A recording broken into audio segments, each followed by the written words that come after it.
Sihlalo weNgwenyama Cup uMntwanenkosi Hlangabeza uthi-ke Maswati akatethembe aphumele ebaleni asebenzise-ke emakhono awo ukuthi thuthukisa kanye nemindeni yawo nelive lonke.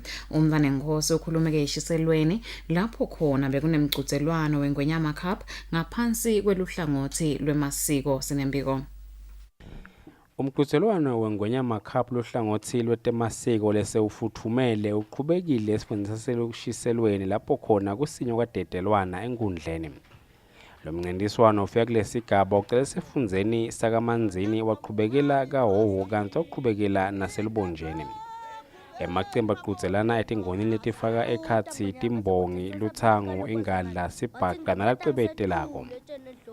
Sihlalo kwalomncintiswano uMntwanenkosi Hlangabeza uthe Maswati akatethembe asebenzise emakhono awo ukuthi iphilisa wona imindeni yawo kanye nelive lonke. Uthi lo mncintiswano awuhambisi embili kakhulu ukuphumelela kepha ufuna ukuthi bantfu bavete emakhono abo batiphilise ngawo ngetulo kwalokuphumelela. Lamakhono lahleti lapha kini akuphila kwelive, akuphila kwenu, akuphila kwakho, ngoba wena nje uwedwa uphelele ukuthi ungasiniketa into lengqono. Ngiyeke sithemba lokuthi bekunene umasamba kumbe mhlambe namkhathini wenu akusiko kuphela nje le mali ukuthi ithi Ngwenyama nangizuka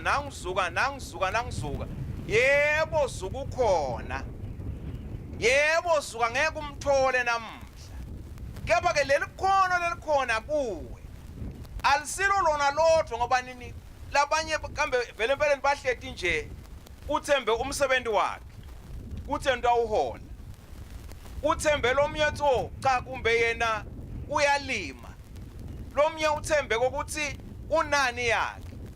Kafishane lelo khono lophiwe uNkulunkulu lona sicela thine ungalendi, sicela ukuthi ulendisise. Emacembu laphume embili kulesigaba solomncintiswano kuto tonke tifundza asitawucedzana ingane kumancane kudleni nesiveka somhlolo. Etindzabeni kubikwa Bhekizwe Gwebo eshiselweni.